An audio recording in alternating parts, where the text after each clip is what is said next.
हमारी संस्कृति, हमारे संस्कार सदा रहें हमारे साथ। सब्सक्राइब करें तिलक।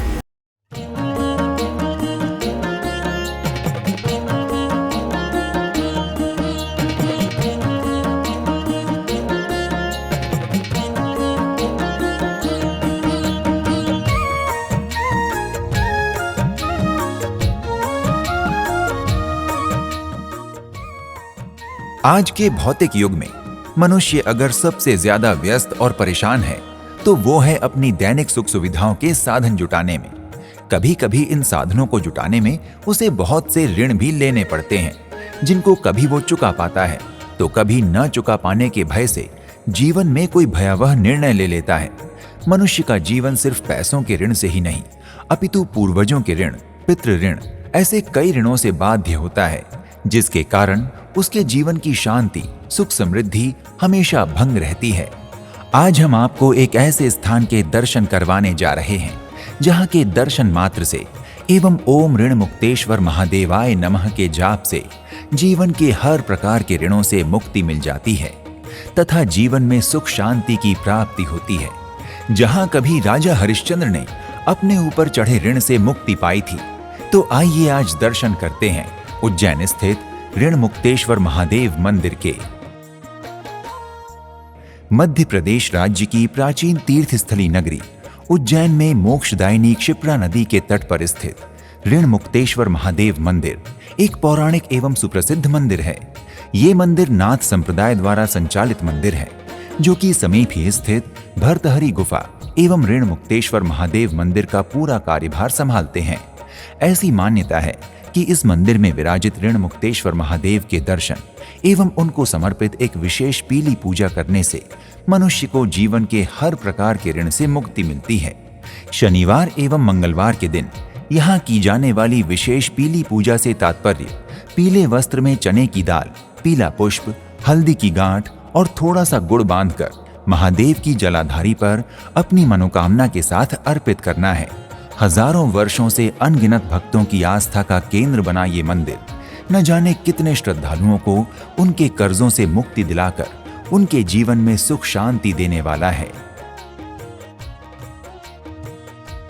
इस अति प्राचीन मंदिर से जुड़ी एक पौराणिक कथा के अनुसार सतयुग में एक बार राजा हरिश्चंद्र को एक बहुत बड़ा ऋण चुकाना था, जिसमें उन्हें ऋषि विश्वामित्र को एक गेंडे के भार के बराबर स्वर्ण का दान देना था। राजा हरिश्चंद्र इस बात से बहुत ही व्याकुल थे, क्योंकि वो अपना सारा राजपाट पहले ही दान कर चुके थे। उनका पूरा परिवार भी बिक चुका था, किंतु फिर भी ऋषि विश्वामित्र को देने के लिए दान पूर्ण नहीं हो पा रहा था। अतः यहाँ राजा हरिश्चंद्र ने मंदिर में स्थित वट वृक्ष के नीचे बहुत समय तक घोर तपस्या की तथा वृक्ष के नीचे स्थित ऋण मुक्तेश्वर महादेव की विधि विधान से पूजा कर यज्ञ किया, जिसके फलस्वरूप प्रसन्न होकर भगवान भोलेनाथ ने राजा को दर्शन दिए, जिनका नाम ऋण मुक्तेश्वर हुआ, और महादेव ने राजा को उनके सभी ऋणों से मुक्त होने का आशीर्वाद दिया, जिससे राजा को अपना राजपाट एवं वैभव पुनः प्राप्त हुआ। साथ ही साथ भगवान शिव ने राजा को ये वरदान भी दिया कि जो भी व्यक्ति यहाँ दर्शन करने के साथ अभिषेक और पीली पूजा करेगा, वो हर प्रकार के ऋण से मुक्त तो होगा ही, वहीं अन्य सभी प्रकार की चिंताओं से भी उसे मुक्ति मिलेगी।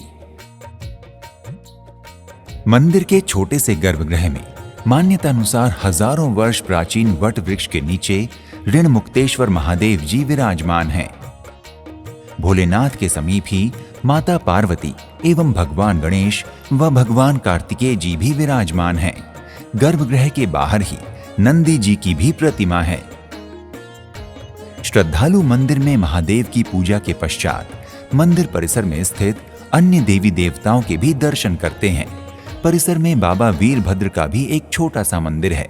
वहीं एक और हनुमान जी महाराज भी विराजमान हैं।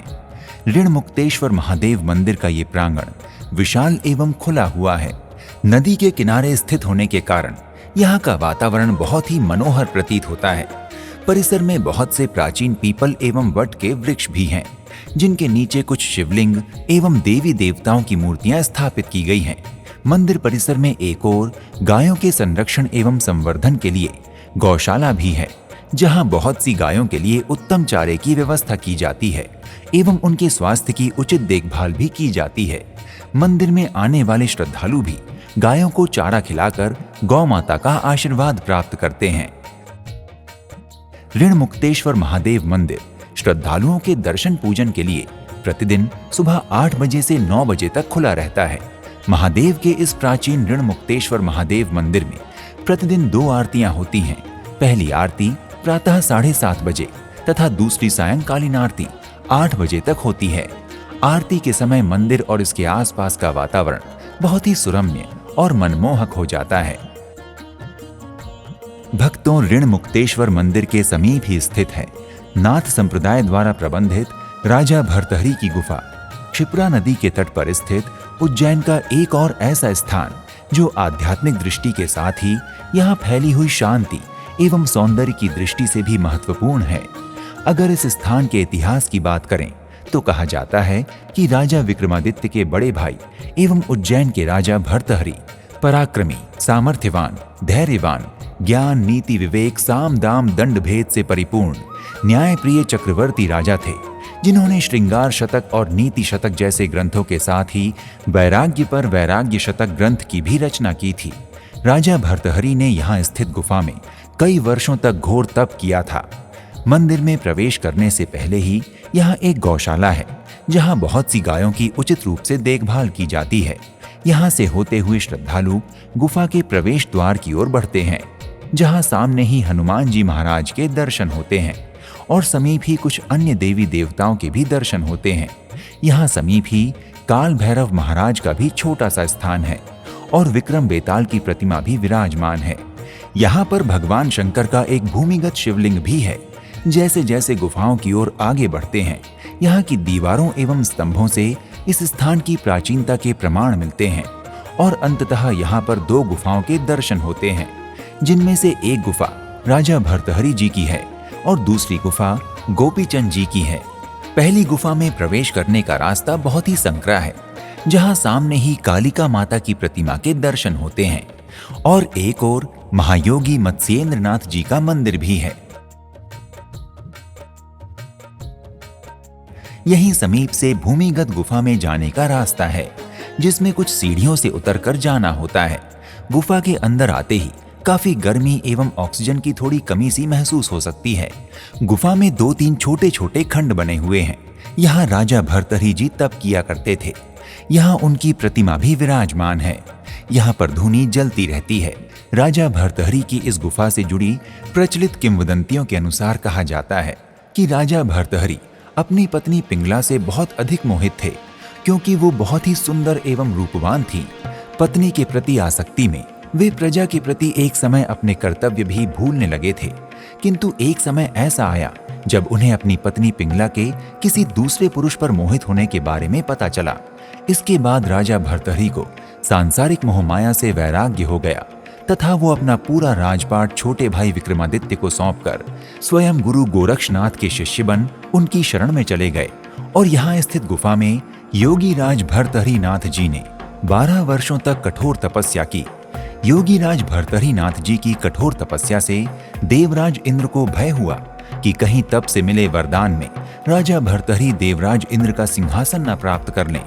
इसलिए इंद्र ने योगीराज भर्तहरि नाथ जी की तपस्या भंग करने के लिए उन पर वज्र अस्त्र का प्रहार किया।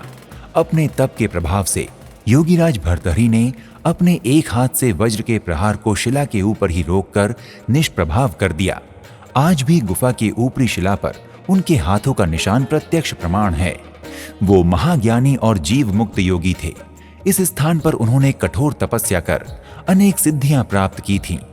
भर्तहरि की गुफा से बाहर निकलकर श्रद्धालु गुफा नंबर 2 योगीराज गोपीचंद की गुफा में प्रवेश करते हैं। ये गुफा पहले की गुफा से छोटी है, किंतु गुफा की छत बहुत नीचे होने के कारण लोगों को झुककर चलना पड़ता है। यहाँ जमीन पर एक प्राचीन शिवलिंग भी स्थापित है। मुख्य गुफा में प्रवेश करते ही यहाँ विराजित नीलकंठेश्वर महादेव के दर्शन होते हैं। श्रद्धालु महादेव के दर्शन कर गुफा से बाहर निकलते हैं तथा परिसर में एक और बने भगवान शंकर को समर्पित नवनाथ मंदिर की ओर आगे बढ़ते हैं, जो श्वेत रंग के पत्थरों से बना बहुत ही सुंदर मंदिर है। मंदिर का विशाल प्रांगण श्रद्धालुओं को शीतलता प्रदान करता है। यहाँ सामने ही भगवान की प्रतिमा विराजमान है, जिनके दर्शन कर श्रद्धालु मंदिर के पीछे बने परिक्रमा मार्ग से परिक्रमा करते हुए यहाँ स्थित अन्य देवी देवताओं जैसे हनुमान जी महाराज, शिव परिवार, माँ दुर्गा आदि देवी देवताओं के दर्शन करते हैं। प्रांगण में कुछ साधु संतों की समाधियां भी बनी हुई हैं। मंदिर में दर्शन करने के पश्चात श्रद्धालु बाहर आकर बरगद के पेड़ के नीचे स्थापित कुछ देव मूर्तियों के भी दर्शन करते हैं तथा इस मंदिर एवं क्षिप्रा नदी के दृश्य में कुछ समय व्यतीत कर विशिष्ट शांति की अनुभूति करते हैं।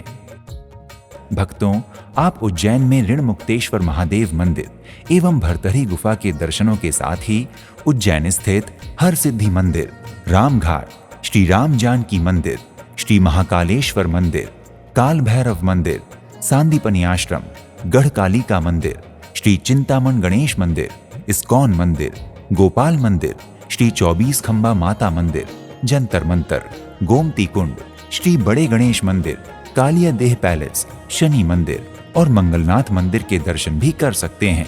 और अगर आप श्री ओमकारेश्वर ज्योतिर्लिंग के दर्शन करना चाहते हैं तो इसके लिए आपको उज्जैन से 3 घंटे दूर इंदौर की यात्रा करनी होगी।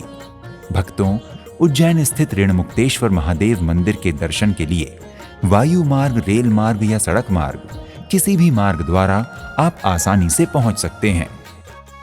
ऋणमुक्तेश्वर महादेव मंदिर की यात्रा वायु मार्ग द्वारा करने के लिए निकटतम इंदौर हवाई अड्डा है। वहां से आपको उज्जैन के लिए बस या टैक्सी मिल जाएगी, जिससे आप आराम से मंदिर तक पहुंच सकते हैं। अगर आप रेल मार्ग द्वारा उज्जैन स्थित ऋणमुक्तेश्वर महादेव मंदिर पहुंचना चाहते हैं तो उज्जैन रेलवे स्टेशन देश के हर बड़े शहर से जुड़ा हुआ है। आप स्टेशन पहुंचकर यहां से टैक्सी या कैब के माध्यम से मंदिर पहुंच सकते हैं। और अगर आप सड़क मार्ग द्वारा ऋणमुक्तेश्वर महादेव मंदिर की यात्रा करना चाहते हैं तो आप नेशनल हाईवे 48 और नेशनल हाईवे 52 द्वारा जा सकते हैं। उज्जैन पहुंचने के लिए ये मार्ग देश के प्रमुख शहरों से जुड़ते हैं। भक्तों, अगर आप भगवान भोलेनाथ के ऋणमुक्तेश्वर महादेव रूप के दर्शन करके अपने जीवन के सभी प्रकार के ऋणों से मुक्ति पाना चाहते हैं तो अपने बजट एवं क्षमता अनुसार उज्जैन की यात्रा का शुभारंभ कीजिए। आज के इस एपिसोड को बम भोले के जयघोष के साथ विराम देते हैं और मिलते हैं अगले एपिसोड में एक नए धाम की यात्रा पर। तब तक के लिए प्रणाम। इति शुभम।